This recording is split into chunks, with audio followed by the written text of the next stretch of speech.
Channel 2, English.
Good morning, bonjour à tout le monde to this press briefing of the S&D Group, and I will hand over to our Group President, Iratxe García Perez, and then, of course, there's time for your questions after her speech. Merci.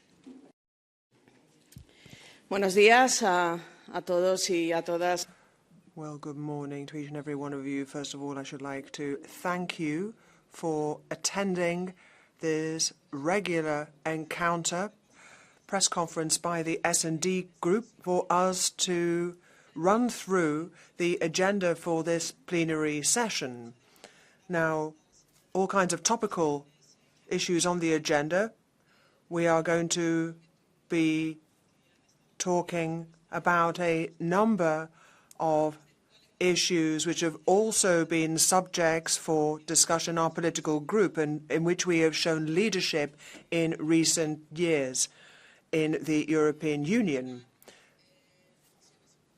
Important decisions that we are poised to take, for example, when it comes to implementing the Green Deal and all of the EU climate policies, a raft of different decisions to be taken this week. We'll be talking also about reduction of the use of pesticides and looking at unnecessary packaging, another very important issue that we will be debating in the course of this week. And then we've got, of course, the right to repair law as well. Perhaps I could just dwell on that for a moment, because in the European Union we talk a great deal about how we can bring the Union closer to ordinary people. And I think it's these kinds of policies, this right to repair, for example, which I think is something which directly affects the daily lives of ordinary European people. And that is why it's important that people see that we are spending our time on efforts on these kinds of issues which have a direct effect on them in their daily lives. Now, on top of all of that, we'll be talking about net zero industries. We want to make sure that European industry is competitive. We want to make sure that it operates in conformity with our sustainability and environmental criteria. And of course, we'll have a resolution on COP28 as well. The European Union, of course, will have leadership in these global debates on countering climate change, and there'll be a tandem here between the presidency of the Council, so the Spanish presidency right now, and Vice President Teresa Ribera, who will be operating in tandem with Hoekstra, who is our new climate commissioner. And they, of course, have committed to a number of issues which are important to our political group. We very much hope that COP28 will meet our expectations. Now, alongside all of that, important debates this afternoon, for example, which have to do with the Treaty on the European Union. This has been a wide-ranging debate and one which has come to fruition in the last weeks and months of this Parliament, and the S&D Group have always sought to preserve a balance between a strong and robust Europe when it comes to the economy, but one which is equally strong when it comes to social and environmental issues. We also are mindful of gender equality issues, for example. We also want to make sure that we have a social dimension to the EU treaty. These are all very important facets of the treaty, and I think that they are reflected in the final version of the report. Nor can we forget the debate on the situation in Gaza. What we are witnessing right now is a humanitarian tragedy which is affecting the lives of millions of innocent children and women, innocent people, and that is what we need to focus on.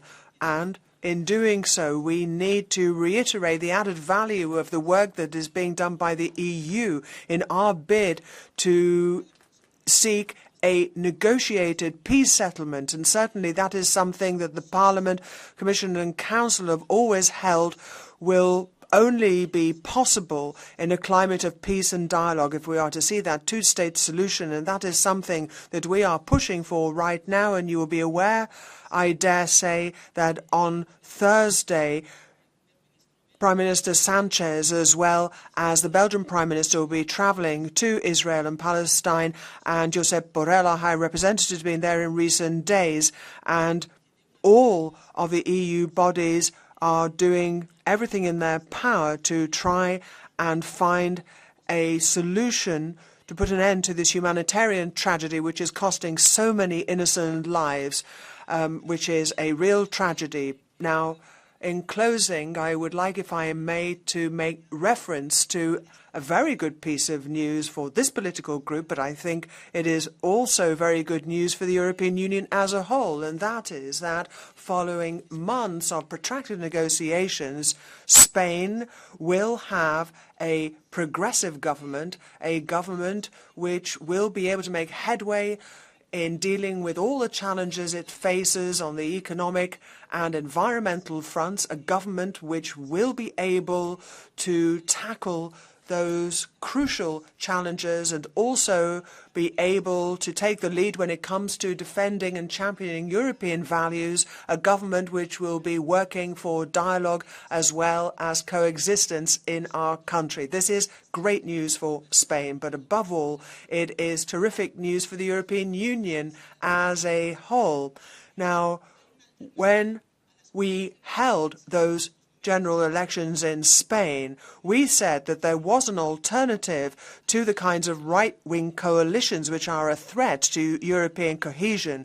We said that there is an alternative, one which strives to uphold justice and coexistence, and that is why we are delighted that our government will be able to continue in office, making the kinds of far-reaching changes which ultimately will improve the lives of ordinary people. And so I really do think that it is terrific news that I wanted to share with all of you. And at this point, I'd be very happy to take your questions. Iratxe, we go from the back. Please introduce yourself, name and medium. Thank you. Javier Villamor for the debate. I will ask in Spanish to be more precise. Me gustaría que la señora... I would like Iratxe to talk about the debate that's taking place on Wednesday about the amnesty law, the potential amnesty. The European Popular Party has put the ball in your court. They have said it's up to you to speak out now. There could be tensions within the group, potentially, because people see the law in different ways, and perhaps the effect it could have on other European countries and the effect it might have on the European elections. The S&D group doesn't have any tensions with regard to this. Those who seem very tense are the EPP and the Popular Party in Spain.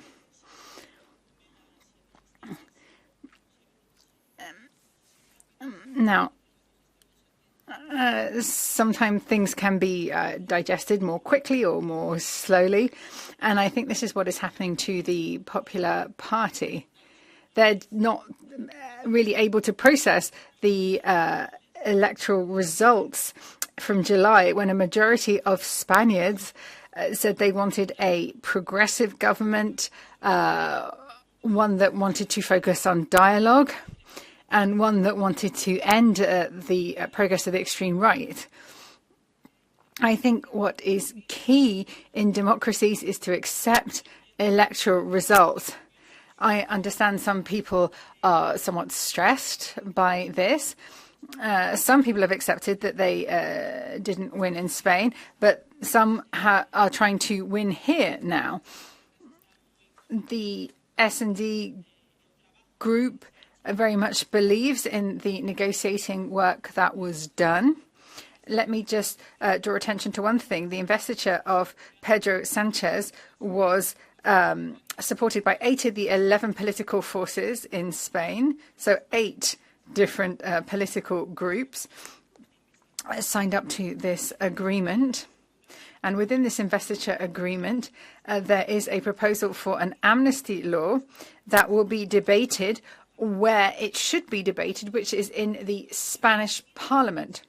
All of the political groups that have representation in the Spanish Parliament will be able to give their opinion, present amendments, and vote on this law.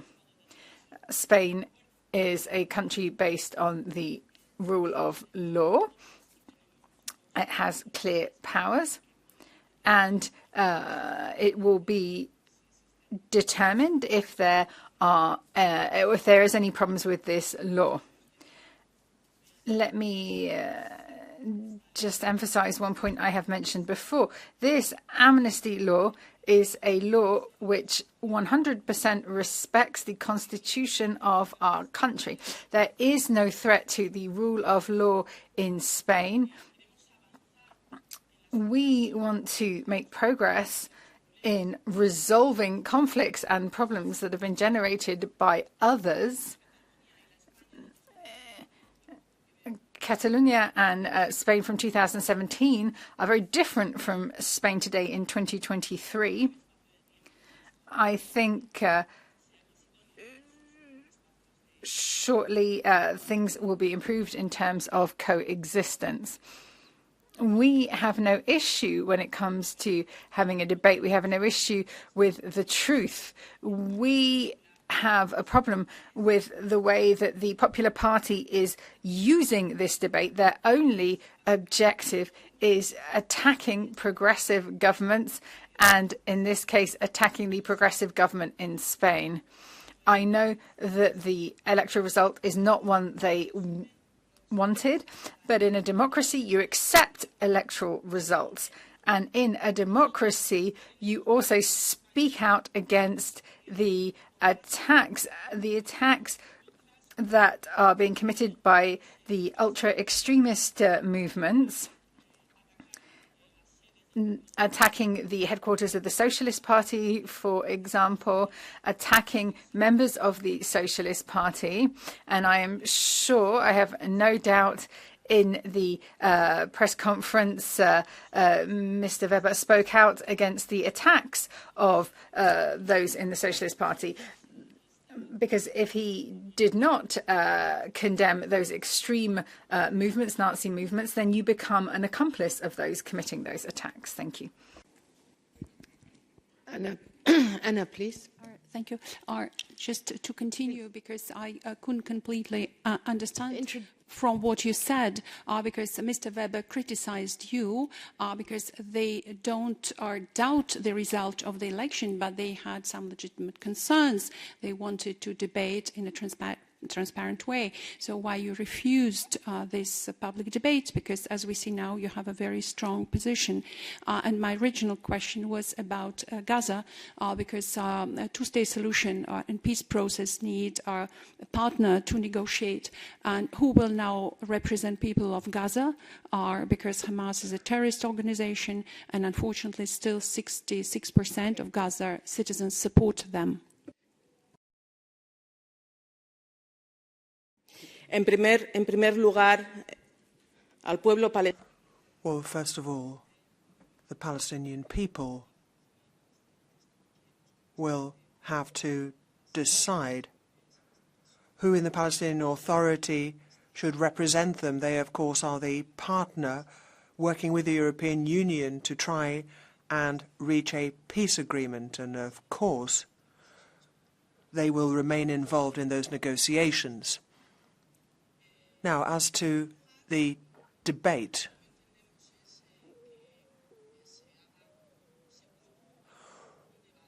at all events, what we do not want is a debate on negotiations which are ongoing in a national parliament, because that, of course, is the prerogative of the national parliament and not of the European Parliament.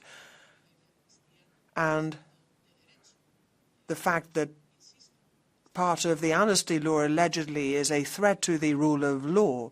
Now, let me reiterate that this is a law which will have to complete its passage through the Spanish Parliament. Now, once it has done so, if somebody feels that in some way that law infringes the rule of law, then there are available instruments for such a complaint to be considered. But the thing is that people have been telling lies about this legal process before even being aware of what it involves, criticizing this draft bill on the amnesty before it had even been drafted. So even before they'd seen any bill, they said it was an attack on the rule of law. There are people who have already taken a position before they have even seen the bill, before it had even been put on the bill. What we are saying is that, of course, we need an opportunity to explain the contents of the bill and make sure that a wider European public know the ins and outs of it. But what we're hearing are lies and attacks on a negotiating process, one which, again, I reiterate, has been entirely transparent. And again, let me repeat that 8 out of 11 political parties in the Parliament have supported it, and is therefore a piece of legislation which we will continue to debate. The questions, Sandor, please. Please introduce yourselves, please. Thank you. Sandor from Euronews. Thanks for the briefing. I would like to understand, because at the time of the referendum, the Spanish socialists, you also and Mr. López Aguilar vehemently criticized the independentist forces. So I would like to understand what changed your stance toward these political forces. Thank you.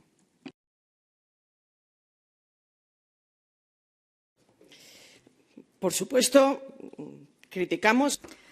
Yes, of course we criticise the separatist movement because we have differences when it comes to the separatist movement. Obviously, there are differences between these groups, and we explained that in the negotiations. There were, points where we set out our different positions, and of course, we're not 100% in agreement on all of the points. But what we're highlighting is what's been achieved through these negotiations. These independent separatist movements have abandoned taking unilateral actions. That's the difference compared to 2017. If you can sit down around a table and negotiate issues and find solutions, then you're moving away from taking those unilateral actions. So I think that's important to emphasize. Last week, there was an independent group in the Catalan parliament who made a proposal to hold an illegal referendum, and Junts and Esquerra voted against. So clearly there have been changes, and these changes are looking at how we can all contribute to resolve this conflict. We do not want to return to the Spain and the Catalonia of 2017 of confrontation. So we feel that this is an opportunity to find that space for coexistence and dialogue. Now, for some, they benefit from having a situation of tension and conflict. The best movement for achieving independence was under a Popular Party government. That's not a coincidence.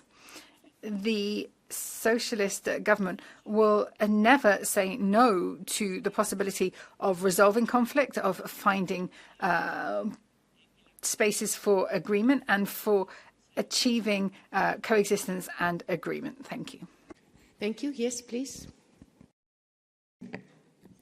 Hello, Laura Mercier for the French media Context. I have a question on the vote on one of the Green Deal file you mentioned, the packaging regulation.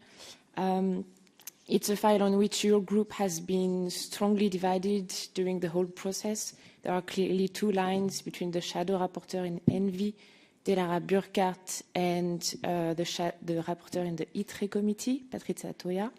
So what is your line? Which one do you want to support tomorrow in the vote? Yes, which one do you hope to see get a majority? Thank you. Bueno,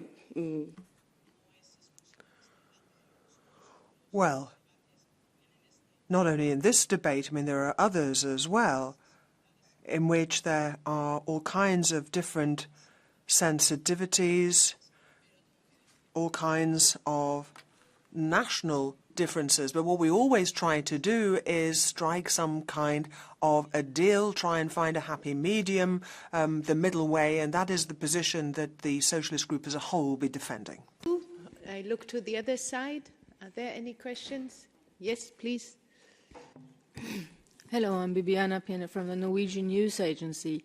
I would like to return to the question of the Middle East and Gaza, Israel. The EU position now is holding up the two-stage solution as sort of the target in the horizon, something to stretch for. This has been on the table for God knows how many years. It's been consistently undermined by the Israelis. The EU and the rest of the West has stood by, done nothing. Israel now says that they want to end this war and get back to where it was before the war, which is sort of no two-state solution, just keep things as they are. How would the EU how would you take this further, the two-state solution? What should EU do? Why should the Palestinians believe you this time?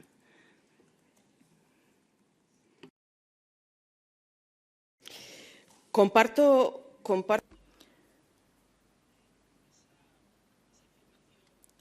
Well, I would agree that the two-state solution isn't something new. It's been around for a long time, but unfortunately it has been sidelined and forgotten for some time. But that doesn't mean that we haven't been working on this. Let me just say that last year, as president of the Socialist and Democrat group, I visited Israel and Palestine. I had the opportunity to meet with the National Palestinian Authority, with members of our political family in Israel as well. We met with UNRWA, we met with social groups, people working on the ground. And we talked about how important it was to move forward with this agenda. Now, of course, there have always been other conflicts that have meant that this has slipped down the agenda. And, of course, the terrorist attack by Hamas on the 7th of October has obviously brought these issues to the fore. Again, I don't want to try and find a positive side to this conflict because clearly there isn't one. But I think we should make the most of this opportunity to try and push for these negotiations and to push the two-state solution. I think all of the European institutions are in favour of this solution. The Parliament has said that, Council has said that, the Commission.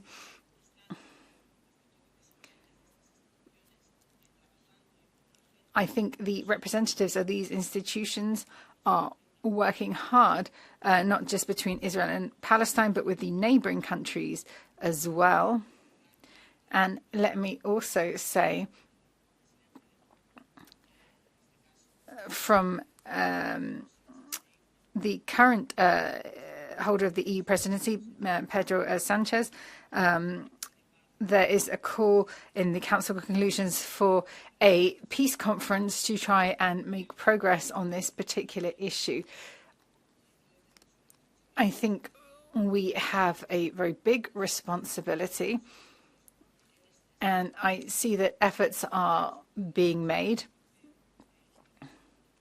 Now, obviously, it's too soon to see any results, but I think people are working more intensively in this area now, and the EU institutions are assuming their responsibilities.